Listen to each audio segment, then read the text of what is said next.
Hello, everybody. Welcome back. This is the Creative Collaboration Show with Chuck Anderson, and I've got another great guest here for you today, and a real treat, I think, because today I have one of the real pioneers of internet marketing, and something that I know that I've learned from along the way, and I don't we didn't really know of each other in that time, but I mean it was nice to know get to know somebody on a parallel journey.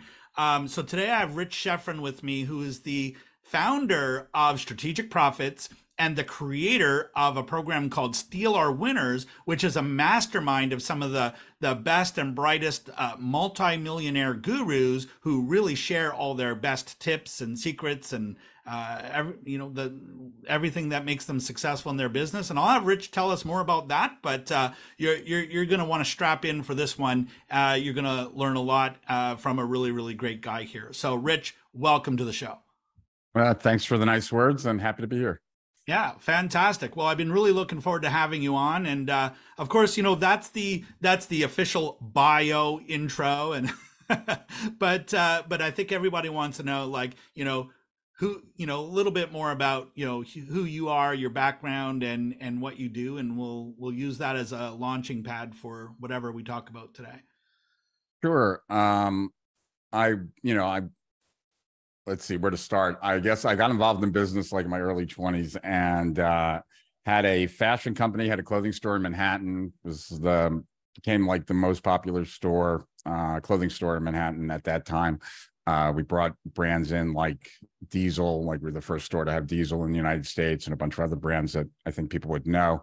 And that led to actually starting a record label and called in electronic music. And then that led to me kind of semi-retiring, like not really retiring, but taking a couple of years off after I got out of those two businesses. Got hypnotized, really liked that, really enjoyed the experience. I'm highly hypnotizable. And so I started studying that. And then that was my next business. I opened up a hypnosis center that grew into a chain of hypnosis centers, and in Manhattan and in Brooklyn and Queens, all in New York, and had about 60 full-time hypnotists on staff. And it was there that I really learned direct response advertising, because I had come from fashion and music, and fashion and music was much more image and brand style advertising. And then when I came to the hypnosis centers to make the phone ring, direct response is what was needed. And the more that I liked an ad, the worse it did. The more embarrassing the ad, the more it looked like it belonged to the National Enquirer to me, the better it did. And so that set me down a path of really learning direct response. And over time, one of the reasons that we were able to grow from from zero to about 13 million, a little bit over that, in 4 years was through direct response advertising. And when we first started, we would get like 40 phone calls from a full page ad. But by the time we fast forward 3 years later, we were getting about 450 calls from a full page ad. So we had to 11, 12x just the amount of calls we got from an ad. And that was because we were split testing every ad. Half the newspaper was getting one ad, half the newspaper was getting another ad with different extension numbers. And we were constantly changing one variable between the two, and then seeing which one outperformed the other. And then that would become the new control. And then we'd keep testing variables. And so the hypnosis business really was my introduction to direct response, and an introduction to some legends of direct response, you could say. People like Jay Abraham, Gary Halpert, Dan Kennedy, John Carlton, etc. And I hired some of them. I bought their materials, etc. And then 9/11 happened, and that really put a damper on my hypnosis business, being in Manhattan. And unfortunately, I threw a lot of good money after bad during that time, because I had had one success after another success after another success, it never occurred to me that maybe I could not succeed. And so I just assumed that all the setbacks that we had from 9/11 we'd withstand and easily outmaneuver, but I was wrong. And so I was left with a choice of basically having to rebuild everything again or just do something else. And I guess because I'm much more of like an entrepreneur, I like to kind of do things once and then move on. The idea of doing again what I'd already done wasn't so appealing to me. And so we moved down to Florida, and I had to pursue another path. And two things kind of stuck with me from the hypnosis business. One was I liked direct response. And the second was I didn't want to have the kind of payroll that I had with the hypnosis centers. So I wanted much less payroll, if any, and I wanted to do more direct response. And that led me to online marketing. I got online about in the year 2001, 2002, and struggled for about a year and a half, really kind of went down the wrong path, tried too many things, tried too many opportunities and things like that. Eventually realized that running an online business or making money online was just like making money offline, and that I started to apply what I knew about business to the internet and created a small little publishing company. We were publishing lots of different ebooks in the parenting niche, and became rather successful doing that, or doing well. And then after that, I started helping some of my friends that I had met at internet marketing seminars, helping them kind of do what I had done, and recognizing that most of them did not have the same business experience that I had. And that also I really enjoyed helping them. And so I wanted to get more in that direction. And I was in a coaching program at that time. And I had, it was Stephen Pierce's coaching program. He wrote a best-selling ebook like in 2002 and 2003 called The Whole Truth. And I was in his coaching program, and I met him at a seminar. I showed him a mind map of some of his calls. Most people back in 2002, 2003 hadn't really seen mind maps. Maybe this was 2004 by then. I think it was 2003. So he was kind of fascinated by this way of taking notes, and then it was all his material. So we kind of hit it off. And as we hit it off, I asked him if he would want to do something with Jay Abraham. And he said he'd love to. And Jay and I, if we have time, maybe I'll get to that story of how we became friends. But I had hired him, but there's more to that story.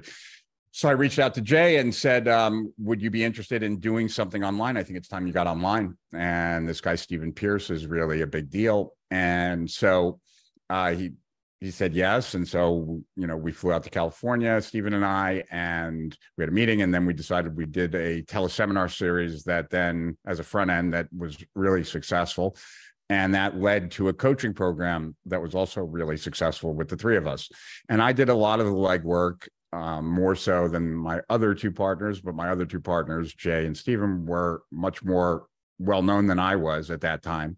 So I was a low man on the totem pole. So I was very appreciative of the opportunity to be there. So I did most of the work, and we split three ways, and that worked really well for about 2 years. And then Stephen and Jay had a falling out, and so they didn't want to work together anymore. And so that was kind of the end of that. And so that's when I decided I would start coaching on my own. And as I kind of decided to coach, I became really the first business coach online, because everyone else was kind of teaching marketing, and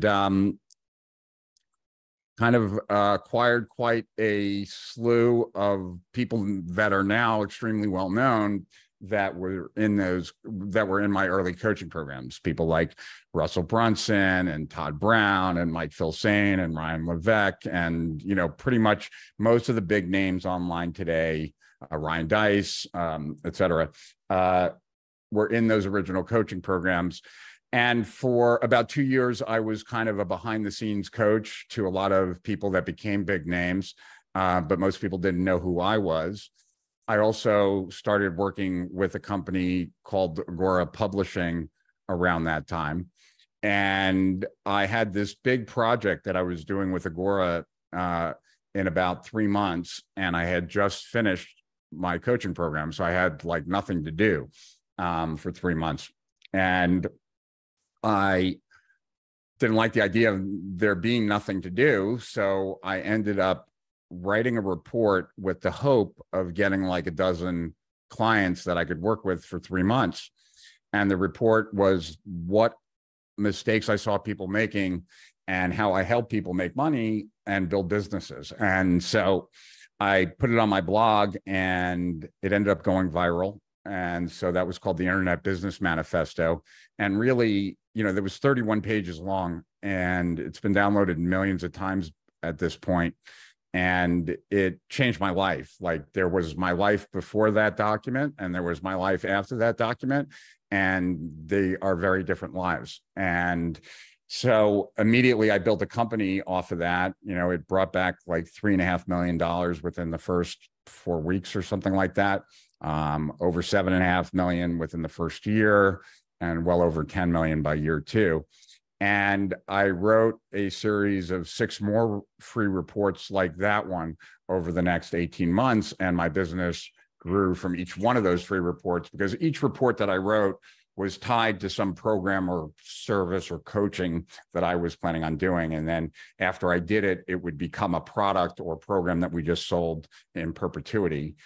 And that was an amazing 18 months. I worked insanely hard.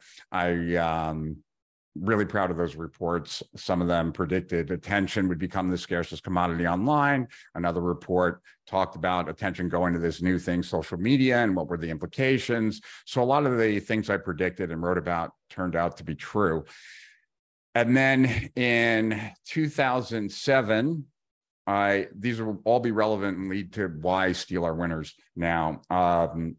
In 2007, I brought the VSL, the video sales letter, to Agora Publishing. And around that time, they were around 100 or $200 million. And within a year from that point, they were well over $1 billion and from the VSL. And so I have, I think, what's the only $1 billion like testimonial in our market, at least, from Agora, from the 2 founders, Bill Bonner and Mark Ford. And then in 2008, I invented the automated webinar. And back then, because no one had automated webinars, we absolutely crushed it. I gave it to Mike Filsaime, and he created Webinar Jam from it. I gave it to Frank Kern, not Frank, but I did give it to Kern, but I also gave it to Russell Brunson. He owed the government $1 million in back payroll taxes at that time, and he was worried about going to jail. Mm-hmm. So I gave him the automated software, and within like, I think 30 or 60 days, he had made his money back and was able to pay the government. And that was like a really great run until around 2012.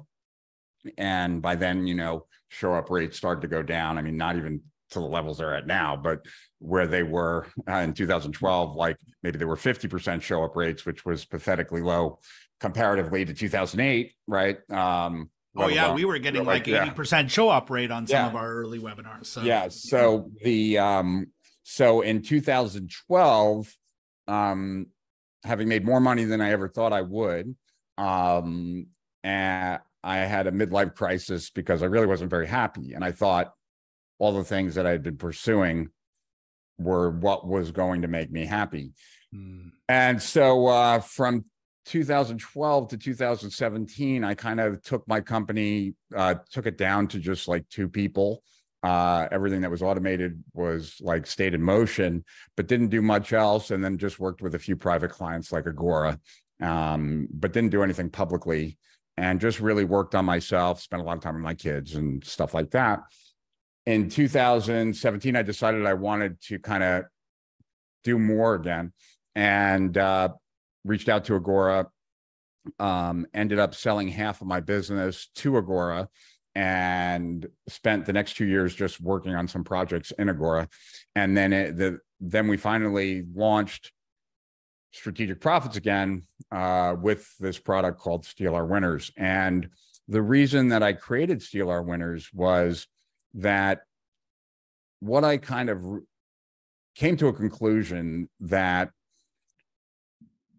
for myself, plus a lot of my clients, when I look at how we got to where we are, most of us, if not almost all, got there off the back of a strategy or tactic that was early in its life cycle. And so we're able to generate a disproportionate level of results. It was asymmetric in the amount of effort that went in versus the amount of results that came out. And so, for example, like, if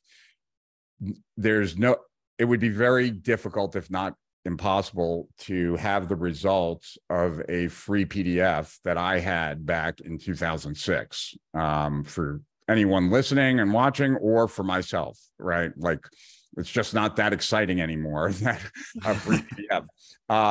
And same with an automated webinar.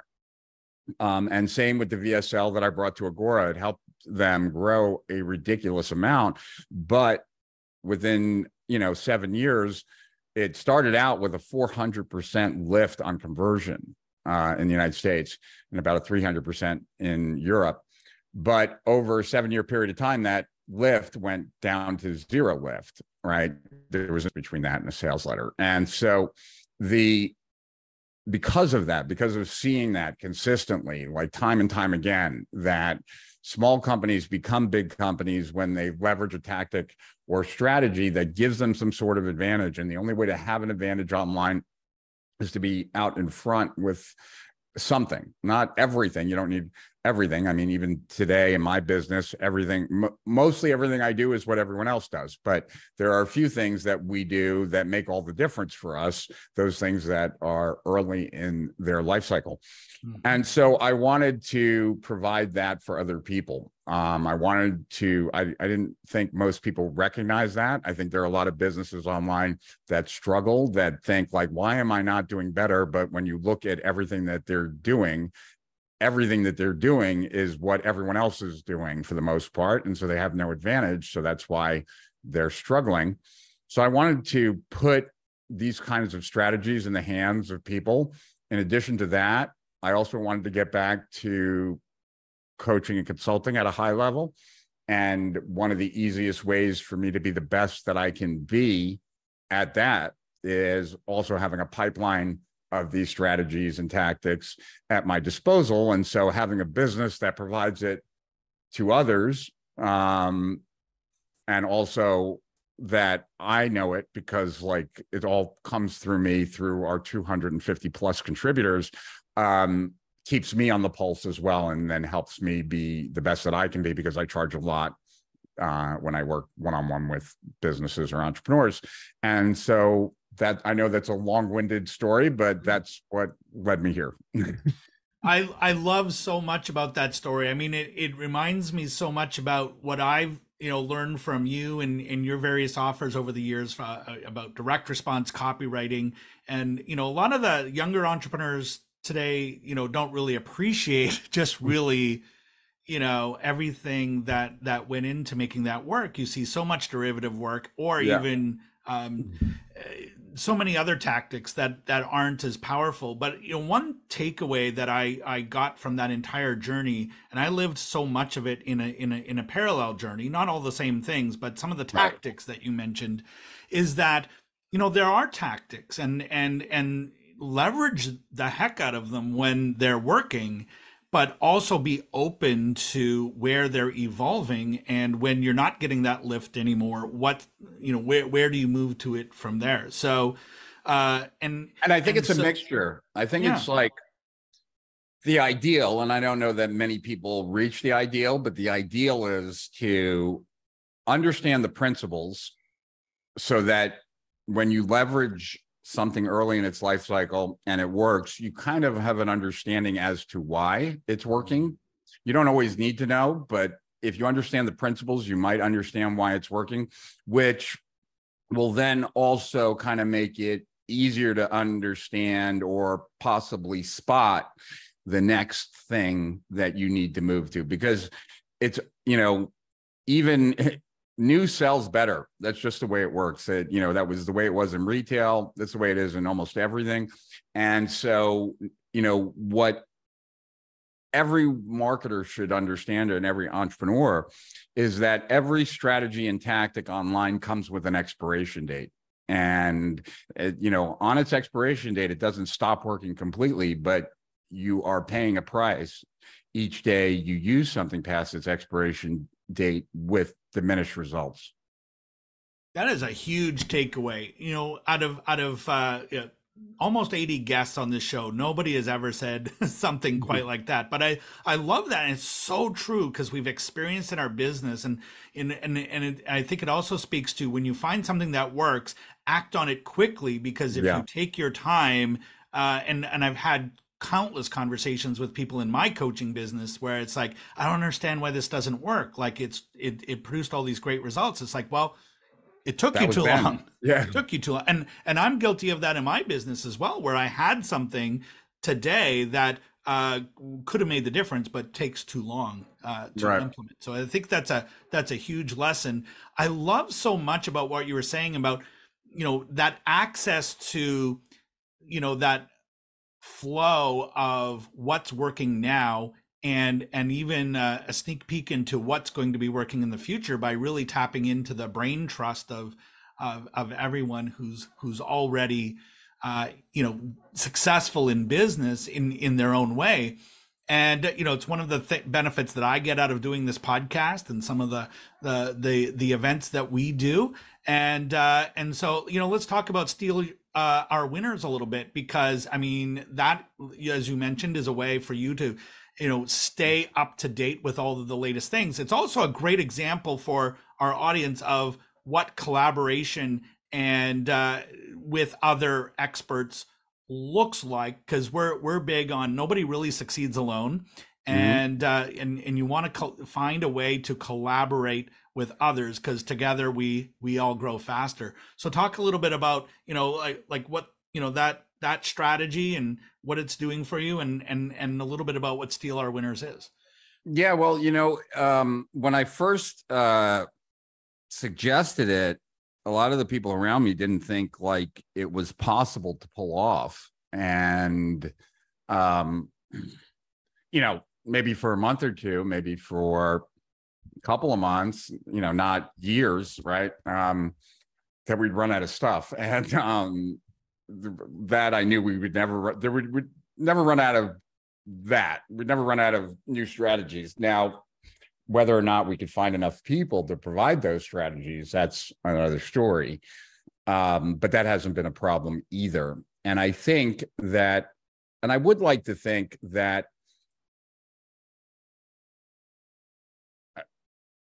and I don't mean to say this egotistically, because I think other people could pull it off, but I was very fortunate, at the very least, to have been around for a very long time as far as online marketing goes, and to have also just developed a really good reputation. I learned something very early on that I believe is 100% true, that has always kind of kept me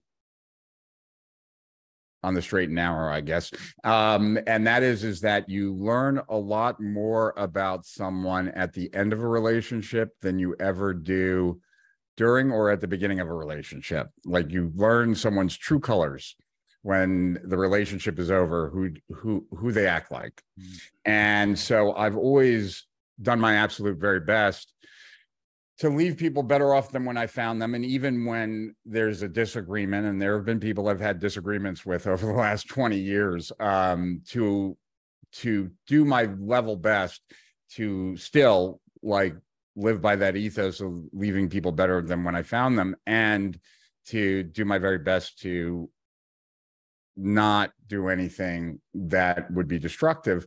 And I believe that that's paid me huge dividends. And so when we launched Steal Our Winners, we did a 24-hour live stream. And I had done a 24-hour live stream by myself once back in 2008 to launch a coaching program. I just sat at my desk on Ustream and did and answered people's questions for 24. Actually, we went 26 hours on that one. And for this one, it was 24 hours, but it was a different guest every half hour. And we did it down here in Delray Beach. And I was kind of blown away at everyone who so quickly agreed to fly down here and, give up a couple of days of their time so that they could be on this live stream. And what I've always tried to do is give people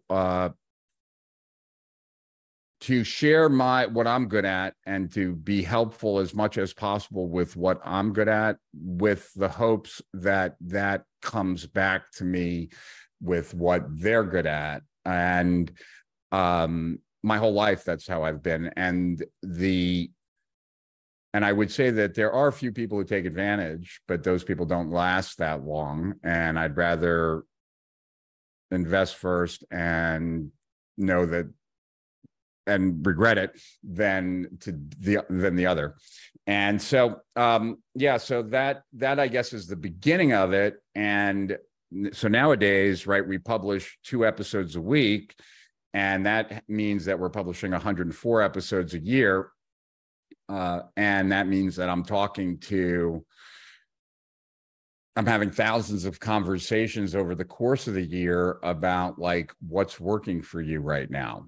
And when someone has an answer that is interesting or new or novel or anything else, then we try to set up a Steal Our Winners episode. And an episode is anywhere from 30 to 60 minutes long. And it's not, sometimes it's outside. It's not the normal presentation for some people because it's really like, what's the result? What caused the innovation, right? And then what are the steps to recreate it? Not very much teaching, right? Other than that's what we try to aim for. But, what it also has become a place for, though, as it's grown, we have about 10,000 active subscribers. It's a place for other experts to get recognition, right? Because it's a discerning audience and they are getting the best of from lots of people. And so it's not uncommon for people to get a lot of business from Steal Our Winners, our contributors, even though like there's no pitches in any of that, of the episodes. It's also kind of become a place of record. Lots of people have claimed that they gave the VSL to Agora, for example, but I have the letter from Bill and Mark. So, and no one else has that. Lots of people would like to claim the automated webinar, but I wrote a report that we published that lots of people have, in the beginning of 2008 on automated webinars. So at least, there's that record, right? So the Steal Our Winners has become a place of record, because as a top marketer, odds are is if you're doing something new, other people are going to see it. You might as well get credit for it, and you might as well allow it to kind of build your reputation as opposed to having a bunch of people take it and no one ever knowing who was the originator. And so I've actually had a couple of episodes where other people have called me and said, hey, like that was my creation. That person stole it from me. So it's become like kind of a place where people can kind of mark their turf as well, which is kind of nice. But I'm not sure I'm answering your question, or did I? Yeah, well, a lot of it did, because it really speaks to the value of what's in there. I think, and for anyone listening in, I mean, there's 2 things I really want you to get from that. One is you should really connect to Steal Our Winners, because there is a gold mine of information in there. And the second thing is, if you have something that you have come up with and you want to sort of plant your flag, Because what I just heard you say is you can almost become the copyright vault for who Yeah. came up with what. People should reach out to you, maybe be a contributor as well, and Sure. it's definitely win-win. I know that I've had people reach out to me because of being in there, and I was honored to be one of the contributors. So that is amazing. By the way, anyone curious about Steal Our Winners, just if you're watching this on video, just check out beneath this video. You're going to see all the links right there. If you're listening to this on podcast, it's inside the show notes. I've got a link to all of Rich's websites. The Strategic Profits, Steal Our Winners is in there. And is the Internet Marketing Manifesto still available? Because I think that anyone, these young guys today, should probably be reading that as well. Yeah, it's. I think it's available in a couple of places. One is probably on my website, which is my personal website, which I think is just available even just for a download. I don't even know if you have to enter in your email or anything. And that's just richschefren.com. Mm-hmm. But if not, they could probably just do a search for Internet Business Manifesto, and I'm sure it's on other people's sites as well. Find it. Yeah, I mean, it should be required reading now for anyone who's going to do business online. I mean, I remember when you wrote it, and we didn't know each other, but I was definitely one of the millions who downloaded it, and all of my friends, and like anyone who was anyone back then knew about Rich Schefren's Internet Marketing Manifesto, and good to see how well you're doing today, and the journey, the ups and downs, and all of it. And I certainly had my share of them as well. It's not so much about always about what we accomplish or how many dollars we put in our bank account, but it's who we become at the end of it. And from one parent to another, a lot of us are, we're doing this for our kids, right? Yeah. To provide a better life for our families. So I appreciate, you sharing, your journey. I highly encourage people to go and check out Steal Our Winners. All the information is there. And in just one final thing, Rich, just before we kind of land this episode, because this started off and it started off as just a question I was asking. It's turned into a bit of a social experiment because I don't know what people are going to say, but I've been asking all of my guests for a book recommendation. If there was a book that was you learned so much from, or was instrumental in changing your life or your business or whatever, and you consider it to be a must read for people listening in, which book would you recommend? It depends on for what purpose, right? But if we're talking about like a successful life and successful relationships, then I would say two books. First one is The Courage to be Disliked. I think it's based on the psychology of Alfred Adler. And Alfred Adler was a peer of Jung and Freud. Most people don't know much about Adler's perspective, but most of transformation type of stuff is based on Adler's work. And so very, very interesting. And the other one I think is that was really meaningful to me, at least this more recent, but 4,000 Weeks. Oh. It's time management, but not time management. It's really gives you a better perspective that's really all you have is 4,000 weeks. And how do you want to use them? And what decisions are you going to make regarding life is really decided by all the things you decide not to do, to focus on the few things that you can do, right? Because we're in an infinite world, but we have finite time. And so I think those two books, not, your traditional business books per se, but, I've been very fortunate that I've had two primary mentors in my life.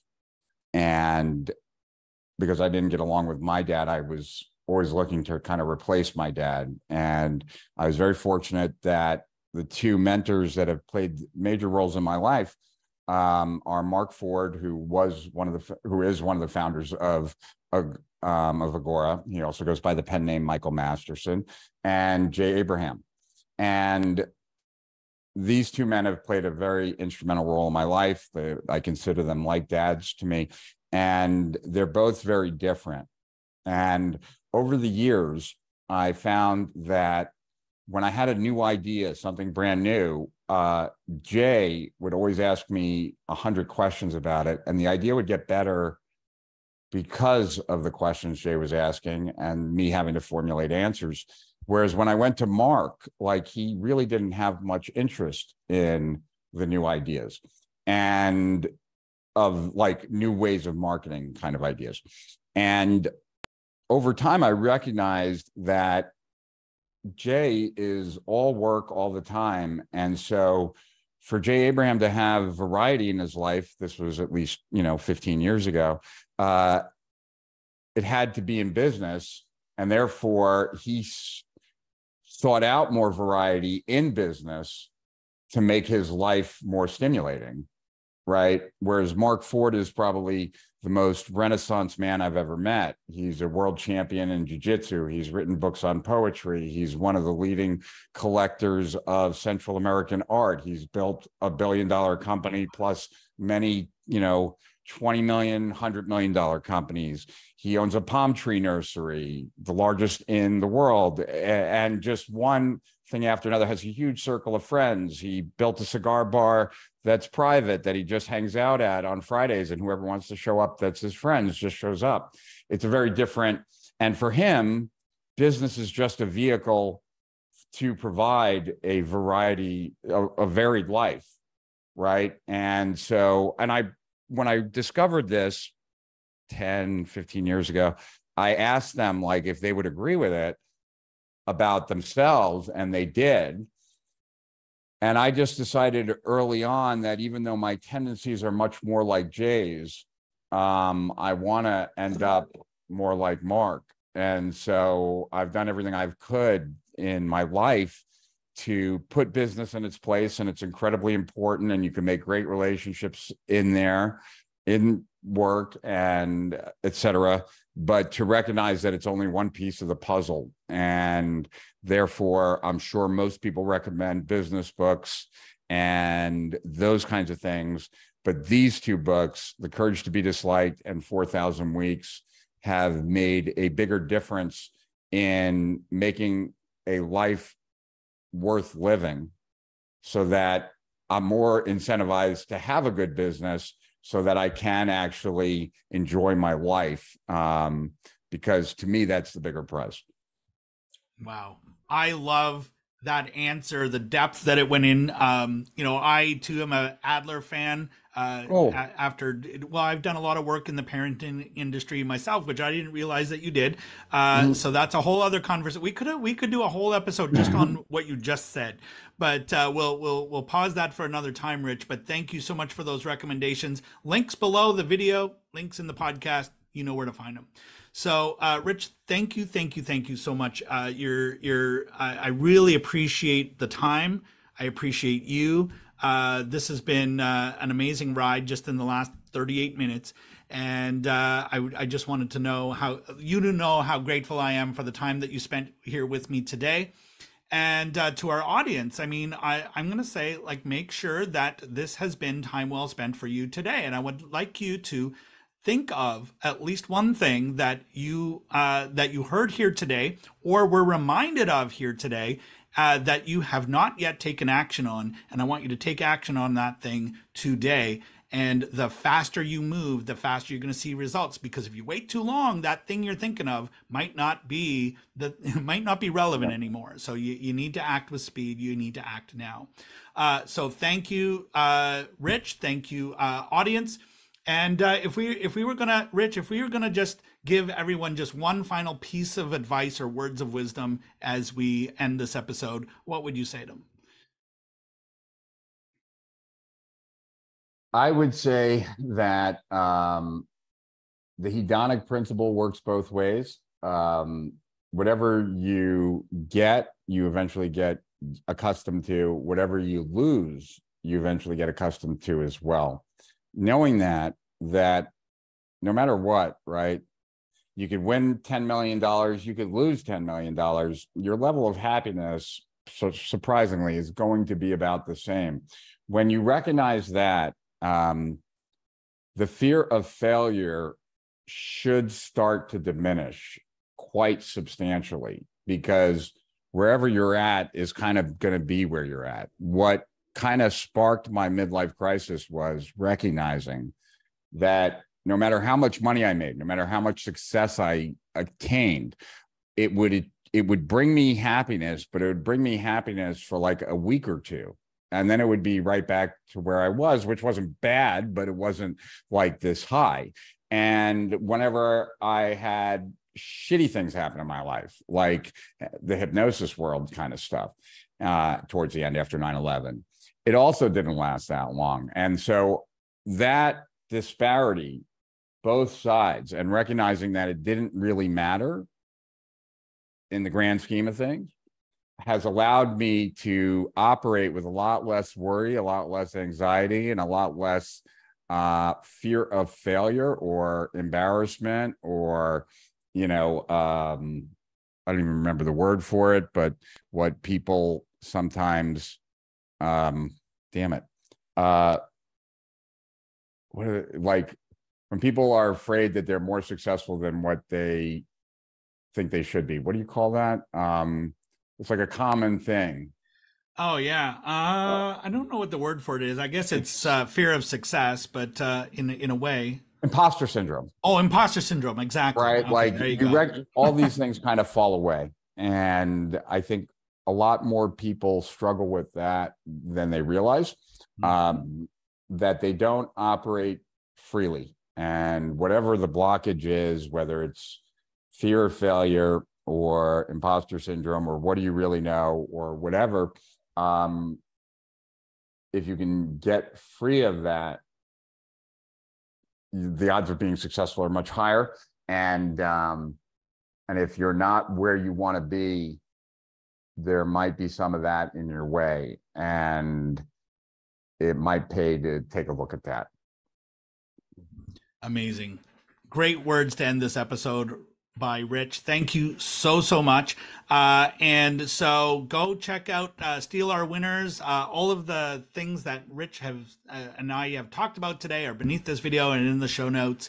And in the meantime, keep moving forward in your business, and never, ever give up on your big dream. There's always a way. You might be just one collaboration away from the breakthrough that you need in your business. So keep connecting, reach out to Rich, reach out to our experts, and we will see you on the next one. Thank you.